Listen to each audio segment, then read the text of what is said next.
Well, good morning.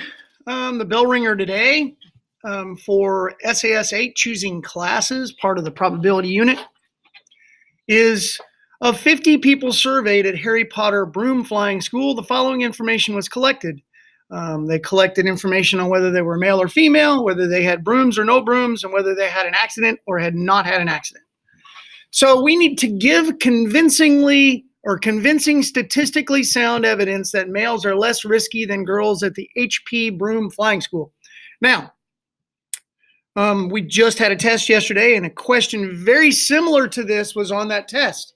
However, the question just asked for convincing evidence, in which case that evidence may be a little different than the answer to this question. This says statistically sound evidence. So let's look at it. We had 50 people. Of the 50 people, 21, 3, and 6, that is 30 people were male and 20 people were female. Because inside this circle are male. They are mutually exclusive, which means that anything outside of male would be female. That's why they're not labeled. Anybody inside this circle has brooms. So obviously there is nobody inside this circle that does not have brooms, because you can't have an accident without one in this particular Venn diagram. These 6 are very specific. They are female without brooms. Makes sense, right? They're not inside either one of these circles. The people that intersect here are male with brooms. There's 24 of them. Out of the 24, 3 have had accidents. In this right here, these are 14 women that had brooms and only 2 had accidents. So let's look and see if that helps a lot. Now, while there have been more accidents by males than females, consider this. Males are 3/24 likely to crash, and females are 2/14 likely to crash, based on the fact that you have to have a broom to crash in the Harry Potter Broom Flying School. So the probability of female getting in an accident is 1/7, while the probability of a male getting in an accident is 1/8. Large number in the denominator means a larger probability. So women are more likely to be in an accident, and that is the answer. All right, let's talk about good things. Good thing we have in our life right now is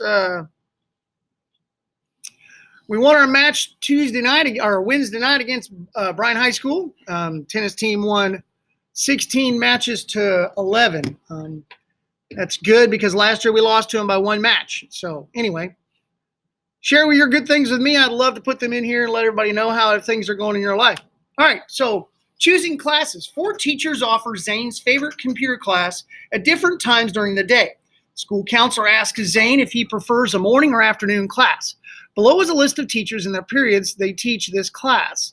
The morning classes are first, second, and third periods, and the afternoon classes are fourth, fifth, and sixth periods. So Mr. Nelson has a second, a fourth, a fifth, and a sixth period available. Ms. Trevino has a first, second, third, fourth, and fifth period available. Mr. Garza has first, third, fourth, and fifth, and Ms. Jones has first, second, third, and sixth periods available. All right, before answering the counselor's question, Zane wants to list all the possibilities so he can make a choice that gives him the highest probability of getting a teacher he prefers. Create a table and a tree diagram that illustrates the probabilities or possibilities.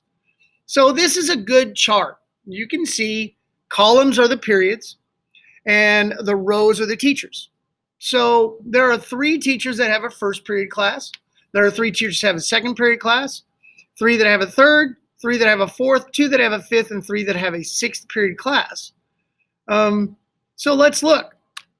A tree diagram, morning, shows all the teachers. Notice that Trevino, who has 3 morning classes, had 3 branches off this tree. Garza has 2 because he has 2 morning classes. And Miss Jones has 3 because she has 3 morning classes. Nelson only has 1. Same thing with afternoon. So this tree diagram describes the chart of possible classes for morning and afternoon. And the probability chart illustrates the probabilities of getting each teacher. So the probability of getting Nelson in the morning is 1 out of 17. Because if you count the number of branches on the end of all of the tree diagram, there's 17. So Trevino in the morning is 3 out of 17, 3 out of 17. Garza, 2 out of 17. And Jones, 3 out of 17. Now, if we were just doing probability of morning, it'd be a different number in the denominator. You guys can figure out which one that is. Nelson in the afternoon is 3 out of 17. Trevino in the afternoon is 2 out of 17. There's 2 over here in the afternoon. Garza has 2, and Jones has 1. So he remembers he wants to take his math class during the third period. What is the probability that he will be assigned the computer class during this time? Randomly. I didn't write that in here, but let's go ahead and put that in there. What is the probability that he will be randomly assigned the computer class during this time? Okay, now you see the answer. It's third period, or 3 out of 17, 17%. Because if you go back, morning, third period, right here, there's 3 possible classes on third period. Trevino has 1, Garza has 1, and Jones has 1. So 3 out of 17. All right, Zane prefers to be in a class of Mr. Trevino and Mr. Nelson. Should he pick morning or afternoon? So what that means is he going to have a better probability of getting Mr. Nelson or Mr. Trevino in the morning, or is he going to have a better probability of getting Mr. Nelson or Mr. Trevino in the afternoon? So he'll choose morning or afternoon if that is the choices he has to get a better random choice of one of those 2 teachers. So let's see, go back to this chart. So what were the 2 choices again? Nelson or Trevino? Nelson has 3 afternoon classes, and Trevino has 2 afternoon classes. That's 5. And Nelson has 1 morning class, and Trevino has 3 morning classes. So 4. There are more opportunities to get an afternoon class than there is to get a morning class for Trevino or Nelson. So that makes more sense. Nelson in the morning, 1 out of 17. Trevino in the morning, 3 out of 17. That's 4 out of 17. Zane should pick afternoon since he has a slightly higher probability of getting one of those 2 teachers. All right, after checking the schedule, the counselor told Zane that Mr. Garza's classes are filled, so he can't pick Garza. How does this information affect the probability of Zane getting in an afternoon class? All right, and if Zane asks for an afternoon class, how does this affect his probability of getting Mr. Nelson or Mr. Trevino? So overall, the probability of getting an afternoon class changes since Mr. Garza's classes are no longer an option. Now, the probability of an afternoon class is 6 out of 13 because Garza has 4 classes. If I'm not mistaken, he has 1 in the morning and 3 in the afternoon.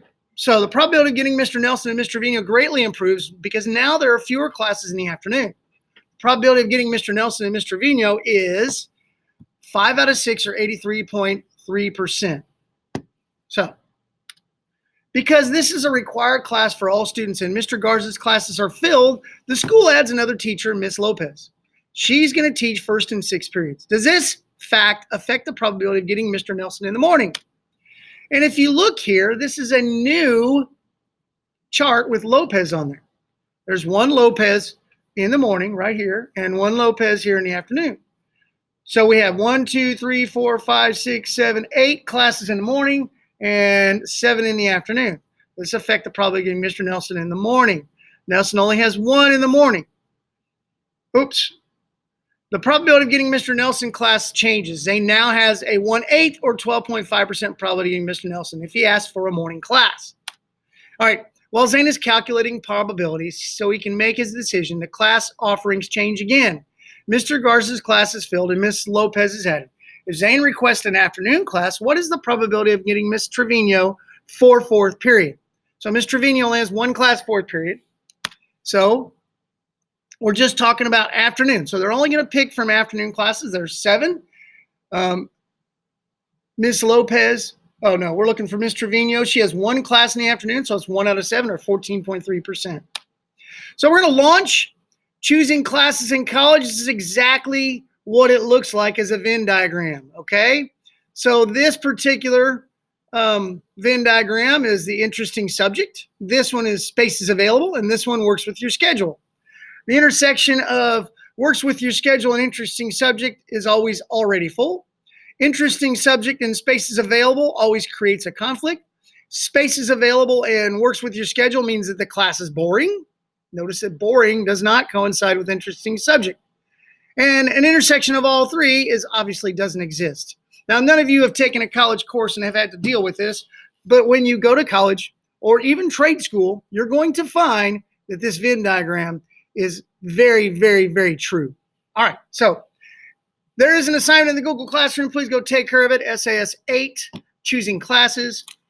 Get that done as soon as possible. It will be marked missing tonight at midnight. Y'all have a great day. Be blessed and be a blessing.